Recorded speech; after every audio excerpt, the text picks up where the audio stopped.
Oh, this is so different to when we started. I know.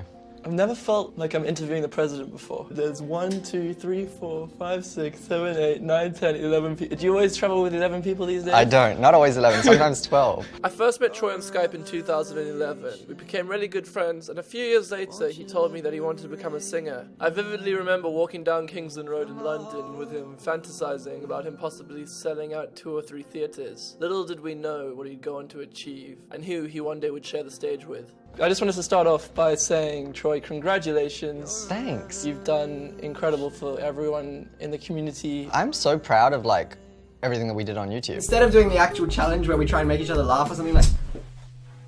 I feel like people now realize like how legit of a space it is, you know what I mean? So legit that I've started wearing glasses for my interviews. What do you think? Is that Very, very cute. Unfortunately, I still do have to bring around my friend Grant. You remember him from the Spud days? Mm-hmm. He has pink hair now, though. So he's begged to come on this interview today. Oh, we lost connection. Thank God. Oh, you're back. Where did you go? Is he in South Africa? Yeah, he's in South Africa, and he basically begged me for 3 weeks straight to be in this interview. You asked me last night if I could do this. Don't say that in front of Troye. He's going to think I'm insecure. Are you insecure? Yes, I am insecure. That actually really helped. I want to discuss when we first met, which was on Skype actually in like 2012 or something like that. I've taken over Caspar's vlog because he's being a lovely friend and he's pumping up my mattress for me. Cass, I thought you were so famous. I made a video with Caspar Lee called The Photo Booth Challenge, and we also did an exclusive interview on his channel. Both of those videos are here. I was so I was, or what about now? Very famous. Out of 10, would you say like a... Like an 8? No. Maybe 7? Grant, you never say that kind of stuff to me. I'd say 6.5. I was watching like vloggers on YouTube, thinking about how that would be fun to do, and I just remember hearing about the South African guy who was like blowing up. And then I think you DM'd me on Twitter or something like that. Side note, this is the first and second last time that Troye made a mistake in this interview. As you can see, he clearly DM'd me first. Anyway, back to you, handsome, smart Caspar in the past. And you wanted to start a YouTube channel. Yeah, so I had started a YouTube channel maybe even before you. Hey guys, it's Troye Sivan 18. I think it was October 1st, 2007, I started my YouTube channel. And then I just used to upload covers, but then I got really bored and vloggers were like, I used to watch you and Zoe and Tyler and just thought it would be really fun, so I started doing it. And then I convinced you to put me in touch with the director of Spud 3, which happens to be the second best movie of all time after Boy Erased. Yes. So this is a step up for you. And once you're home, you gotta figure out what to do next. It is. It is when you agreed, I was joking. Oh, I mean, it is. No, I'm just kidding. I mean, there's like, how many Academy Award winning actors in this movie? At least 2, and then there's 1 nominee. I think you're right, yeah. I think it's 2 and 1 nominee. How different is it working with an Oscar winner compared to working with a Bonker winner, 2016? What's a bonker? Did you It's win the a bonker? British Online Creator Awards. Cool. It's good that we're finally getting recognized for the years of work we put into our prank videos. Was Lucas forgetting his lines like I did in... No. No. No, he didn't. Not even once. Not even once. So you don't have to really... And I remember you forgetting your lines. I only forgot them a few times. But like you still have to do the exact same thing and it's still like as scary and as weird and everything like that. But even for this, they flew me out business class, put me up in the 4 seasons. You know, you've got it going on, Troye. I do. How do you stay humble with all of that? You know my family. Like, Yeah. They are just typical like South African parents, and I just feel like they wouldn't stand for any like bullshit. You know what I mean? Like the second I started getting a big head or whatever, they would just be like, what are you doing?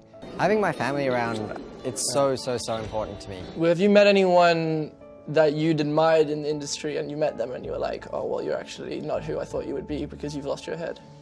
Not really, actually. Like, I've been really surprised. Everyone's been really, really, really cool. Like, What I've found is the people I meet who are usually very successful are the ones who are the nicest, and then the ones who are trying to get there but haven't been there or they're insecure. Yeah, I was watching, I think it was like Gigi Hadid. They were like, what's the best advice that you ever got? And she was like saying, be the nicest person that you possibly can be, because there is someone out there who's more beautiful than you, more talented than you, whatever. All you can try and do is be nicer than them so that people want to work with you more. Speak for yourself. I don't know how many more people are out there who look like this. Who are more beautiful than you. And Especially talented, yeah. Fair enough. Okay, maybe you're the exception. Thank you. All jokes aside, this is a really important piece of advice from Troye. Other than him being talented, he is a nice person, and I feel like this is how people can really go far in life. So whatever you do in life, don't be a It really, really, pays off. You feel better about yourself. You feel like you've actually met people that day. The thing that I find like the most tiring is when people start acting like you're not just like a chill, normal person. Yeah. Like as soon as people start like opening doors for you and like making a big fuss about everything, like that gets exhausting for me. Grant, you know what that feels like, right? Oh, bro, all the time, man. All the time. But sometimes I just want to be like, don't stress, like everything's totally fine. Don't worry about it. You posted a couple of pictures on Twitter recently that were not showbiz at all, so just you hanging out with some mates who I understand you've been friends with since you were about 2. Has your relationship changed with them? Do they treat you differently now? Not at all, and that's like the best thing in the entire world. I wish you treated me more like that though, Grant. More like opening up doors for you. Just every now and then, be a gentleman. There's no ways. I'll just slap you instead. You're a modern day triple threat. YouTube, music, acting. Probably can dance too, so that's quadro threat. Still not dancing. No? It must have taken a lot of courage for Troye to step away from something like YouTube, which he was thriving at, to attempt something that a lot of people have tried and failed. I announced that I'm going to be going on tour starting in the US in October. So for me, the thing has always been, people are going to, even if it's like scary, people are going to be interested in this. Somebody's going to be interested in it if you're genuinely interested in it. You know what I mean? Like if you like what you're making, somebody else is probably going to like it too.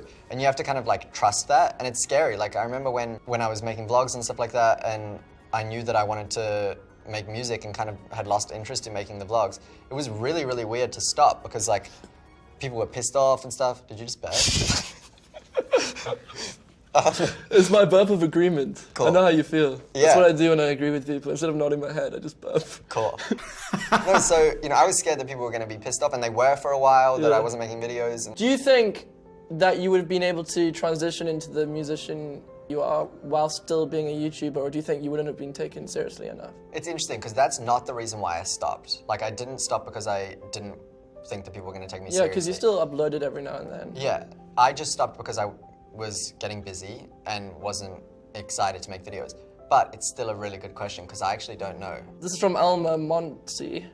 As someone who used to be well known or famous as a YouTuber, what can you tell us about the change in the media and how they portray you? In the beginning, it was in like every single article, like YouTuber Troye Sivan or whatever, YouTube turned musician, whatever.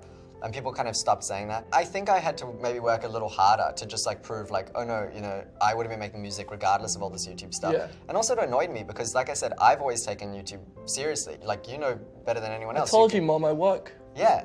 I'm happy now that the space is getting like the respect it deserves. Someone like Cardi B, she was like funny on Instagram. Yeah. You know what I mean? And then like no one took her seriously. And then she just worked so hard that you had absolutely no choice but to take her seriously. And for good reason, because she's amazing, Yeah. I gotta prove people wrong. Troye had to work extra hard to prove people wrong, and now he's doing it again with his new movie, Boy Erased. The movie you're in is called Boy Erased. You play Gary in Boy Erased. How the hell do you do an American accent so well? And can you teach me? Do you think I did it well? Can you do it quickly? No. I'm really embarrassed. Can we have a braai at your house, Caspar, in an American accent? You say it, not me. Can someone else say something in American, please? Can you go to a braai at my house? Can you go to a braai at my house? Okay. Any critique? I feel like the my house was where you messed it up, kind of. I went really my. Oh, my. Yeah. Do it again.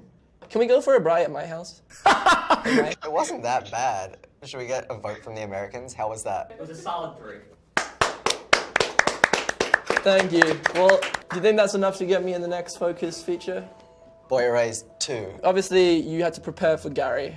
I want to know what went into that. I read the book, firstly, and then just like really deep dived in on the script, watched documentaries on conversion therapy, spoke to Joel, who directed the movie, and just kind of like really try to immerse myself. We were in it. Like it felt really, really intense. Fake it until you make it, right? You don't want to end up in one of those houses for any length of time. I've heard the stories and they're not good. And that's where you're likely going to end up. Sarah's already there. I'd like to know what you would want people to take away from this film. My ideal situation is that a parent sees Nicole Kidman or Russell Crowe or Joel in the trailer and he's like, oh, I want to see that movie. And then maybe they don't have kids yet, or maybe they've got young kids, or maybe they've got older kids or whatever. I hope that this movie informs them on just how kind of pivotal of a moment a coming out can be, you know, and it's in your hands as a loved one of someone queer. You can like completely shape that person's life. I told my family that I am gay. And it's a fork in the road, and I hope that this movie is gonna like send more people up the right way.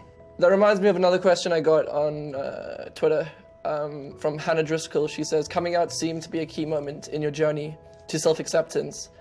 What have you overcome since you came out to make you who you are today? Whoa.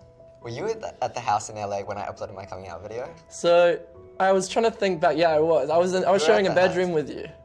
What? Okay, so quick story time.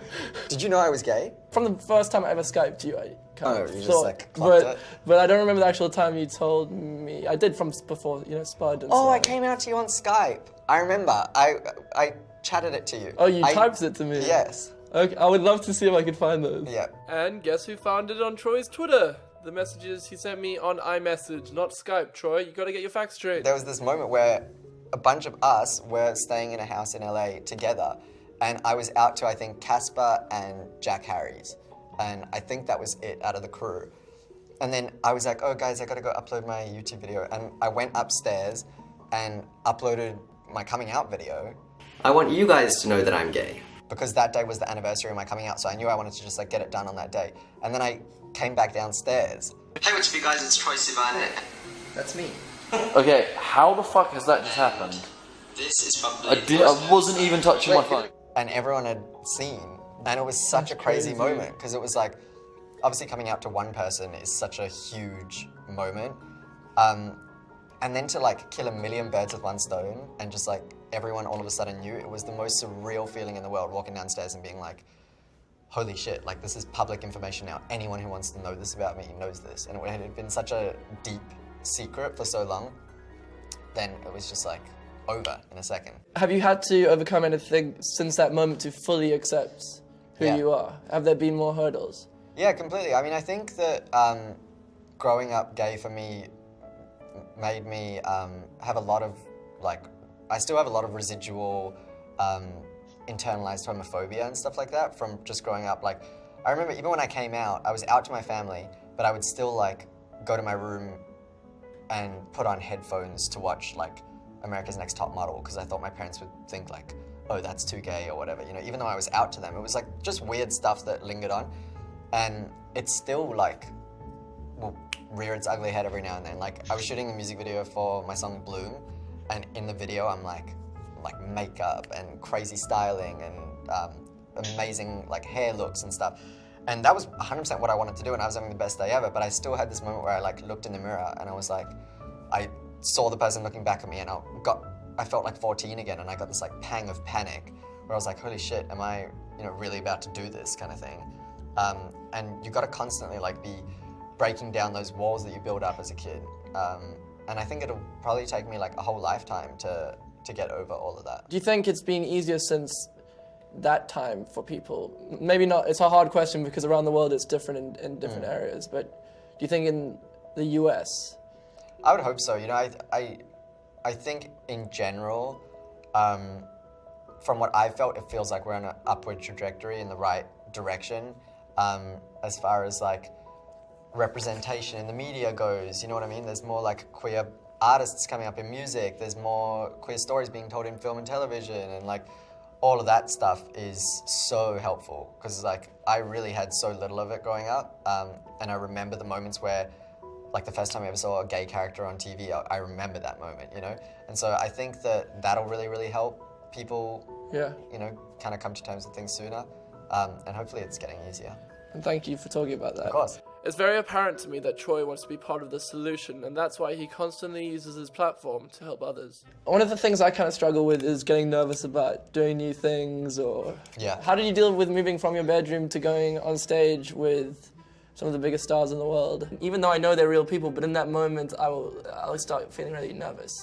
And how do you deal with nerves? I need to explain this to you. So Caspar interviews, a lot of like celebrities for his channel. People who watch the channel don't know this, but Caspar gets super nervous and goes super red beforehand. In a way, and he needs a pep talk. I was asking this for someone else, Grant. Why do you have to embarrass me like that? Well, you do it though. Like, in the end of the day, you push through and you do the interview. And aren't you always happy that you did afterwards? Oh, 100%. It's never actually turned out to be a problem post-interview, but pre-interview, or pre-performing, or even if I'm doing a pitch for, say, a company I'm involved with, I'll be on the toilet for 3 hours beforehand. And I wanted to know if there's anything, or there was a point in your career where you got so used to this that you never got those nerves, or did you ever have those nerves to begin with? I always have those nerves still.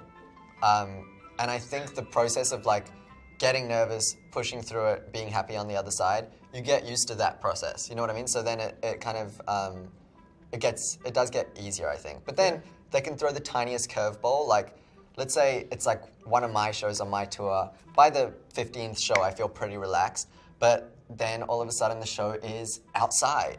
Or there'll be one little sound problem that happens in the beginning. And it's like I'm doing the first show all over again. You know what I mean? So I don't think you ever get over it. You don't really want to, I don't think, either, because it keeps things exciting. It does. I'm going to get in a lot of trouble if I don't ask Lisa met Sean's question. I assume it's Shawn Mendes.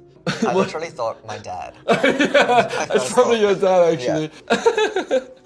What did you like most about working with Ariana Grande? Oh my god.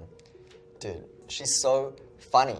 Yeah. I think people know that about her, but it makes everything just so joyous. We just had the best time. The music video shoot was just the funnest day of our lives. She makes me die laughing, and obviously her voice, this goes without saying, but she's just the best. Yeah. And she is so inspiring to me. And also she keeps her family close. She keeps really good friends close, not at all caught up in any sort of, hullabaloo or whatever. She's just I love that word, hullabaloo. I was gonna swear. It's fine, you're okay. I get demonetized anyway because of Grant. Fair enough. No, but yeah, she's awesome. Revelation, did you get the opportunity to write that because you were in the movie, or were you going to do that anyway and then you joined the movie? No, so I got the part in the movie first as an actor. I was I want to be involved in every way that I possibly can. Every opportunity I had to speak to Joel or the producers or anyone else, I'm happy to write new songs for the movie. You can have my entire catalog of songs. Whatever you guys want to do, I'm down. I just want to be involved. And I just kept saying it. And then there was a moment where I didn't hear anything, so I organized a little writing camp where me and some friends wrote 5 songs that I sent to Joel to pitch for the movie. None of those songs made it. So I just was okay, I gotta keep going and keep trying. And then I heard that Jonesy was doing the soundtrack and I got so excited. Yeah. And he and I'm going behind Joel, the director's back, to organize these coffee meetings and stuff because I want to get on this soundtrack. Yeah. And Jonesy was there's this one song that's just a piano thing that I don't know how to write lyrics for. Revelation. So then I went into the studio and wrote that and did that. You did that yourself? Yeah. But you also wanted to be on it. You couldn't have provided me with that opportunity. No, I forgot about you. Whoa. Don't laugh at that kind of stuff, Grant. That's serious. That was that. Now it's in the movie, and I did it. So I'm super happy. Yeah, that's really good. I heard the whole thing. Thanks. I don't know if I was allowed to, but I did. I hacked into the universal database. Yeah, nice. Yeah. This is the most important question of the whole entire interview. Do you need a backup dancer for your next tour? I do, but I can feel where this is going, and I'm worried. Just wiggle around. Like that? I mean, that really does look like what I do, so I guess you can... And I could be your stunt double? That sounds like a better job. I'm with Troy there. Stunt double is a better option. Thanks, Troy. Thanks. Nice to see you. Grant, you can't hug him because you're in South Africa. Do you have a girlfriend? Yeah. Dope. It's a revelation. There's no hell in what I found. No key.